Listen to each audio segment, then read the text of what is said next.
Brockton. We had an issue with some water bills a few years ago, and I was one of the people that were overestimated. It was a 2-year process. My neighbor actually had a $100,000 water bill. I don't know where we'd be without Michelle. She led the battle for us. She fought with us, and she certainly did.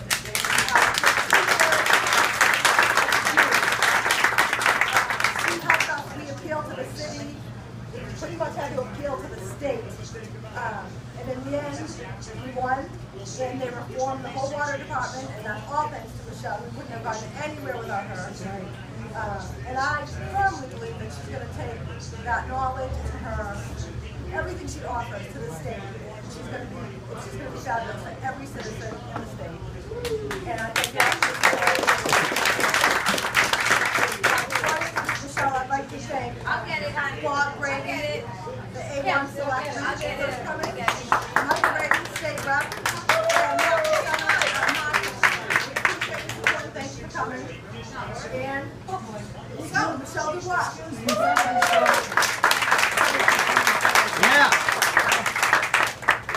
So hi everybody, thank you so much for being here. I know that all of you here today are really close friends and supporters of mine, and I appreciate you taking time out of your day and your night to spend it with me. And most importantly, I appreciate your work and dedication to my campaign for state representative. So I just want to give you a round of applause.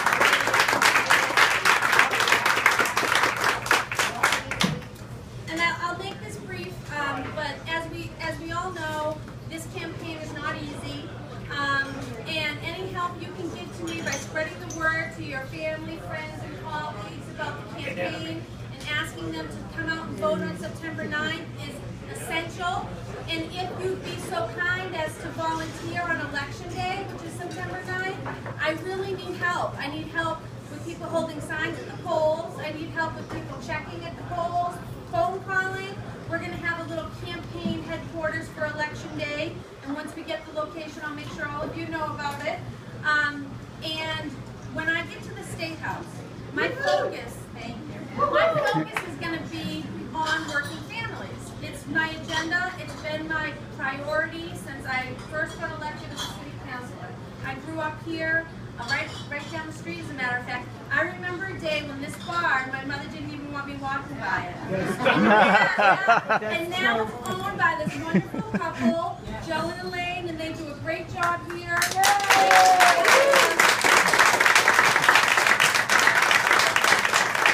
it's not easy. He tells me all the time, it's not easy to make this a safe place.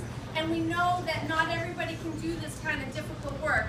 And we see some examples of that down in the village, where there were multiple problem bars that had murders in them. That was my neighbor, Ryan. I saw him Friday, 3 days before he got killed. That was my neighbor, 2 doors from my door. My door and his door. He don't understand that feeling. It's very sad. Thank you. And the reason I did it is because he was someone's family. And I always remember that. That's the key, is you really have to remember that everybody in our community is someone's mother, brother, sister, son, cousin, friend. And human life has to be respected and honored. And after those murders, I worked with the neighborhood, and we wound up closing 2 of those bars.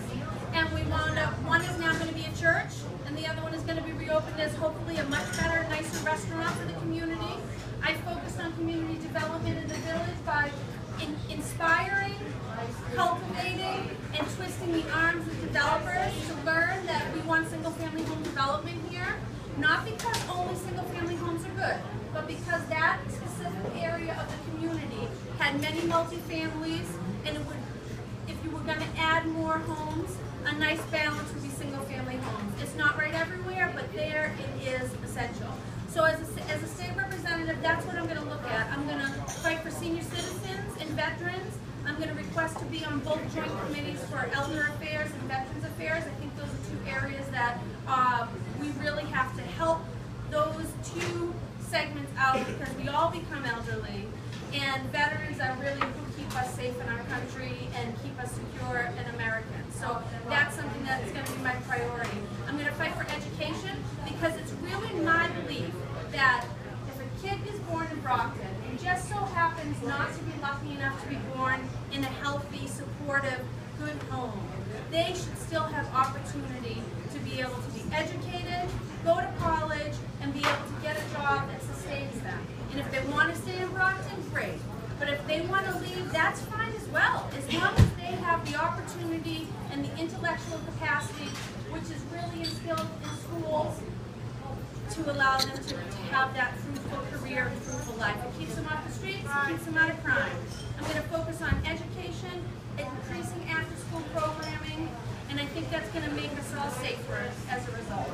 I want to focus on the future in a positive, hopeful manner that doesn't concentrate on the negative, but also doesn't turn a blind eye to it. Because I grew up here, and like I said, there was a time when I couldn't even walk by this bar without my mother being really mad at me. And now it's this beautiful place that we're having our event in. And that's because somebody cared enough to bring that community development and put hard sweat and equity into making this place a nice, safe place. And it's a really good example of what we can do in Brockton in every area, because everywhere can have some improvement done to it. And as your state representative, I'm going to be there for you. That's going to be my #1 priority. I'd like to tell people that if you give me your vote, I'm going to fight for you every day. And I'm going to do whatever I can do to make our community a better place. So I want to thank you. Yeah.